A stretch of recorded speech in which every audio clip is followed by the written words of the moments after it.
नमस्कार जय जगन्नाथ मु अंजनी आपण मान सम्मुख को नहीं आसी गोटे सुंदर विषय वस्तु नहीं जहाँ विषय आम आपण सहित कथा हेबा। तो डेरी कहीं चलते शीघ्र आरंभ करबा ये विषय वस्तुटी कौन आज्ञा हाँ भल मनीष आपण मैंने निश्चय शुणुवे पिलादिने गुरुजन बापा माँ सांगसाथी शिक्षक शिक्षयित्री कहना कहाटू निश्चय शुणी भल मनीष विषय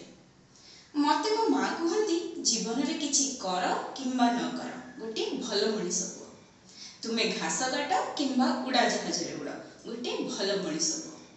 यह शुणी मो मन में प्रश्न उंकी मारी कि भल मनीष कौन तो मो माँ को पचारि ए विषय कहवाई उत्तर से मत कही धूली दूषरित अनित्य धरणी बक्षे जन्म नियंती लक्ष लक्ष मानव शिशु जीवन लीलाखेला सारी फेरी चली जाती से चिर अज्ञातराय जो ग्राम्य सीमार अनित्य दूर में जली उठे से लेरिहान शिखा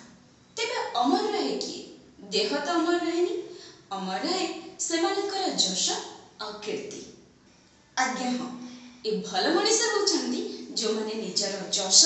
कीर्ति स्वभाव चरित्र को बजाय रखि था। यही सुंदर उत्तरटी शुणी मो मन में आहरी प्रश्न उंकी मारिथिला एही विषय जानिबा आपणक मन में प्रश्न उंकी मारुथिबो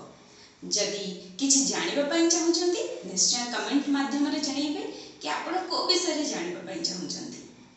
आज्ञा हाँ आपण आमको एमती आशीर्वाद देले आमे आपणक पई निश्चय नहीं आसीबो एभली सुंदर विषय वस्तु नहीं पुणी देखा आगामी अध्याय गोटे सुंदर और छोट विषय वस्तु नहीं रहिले। नमस्कार।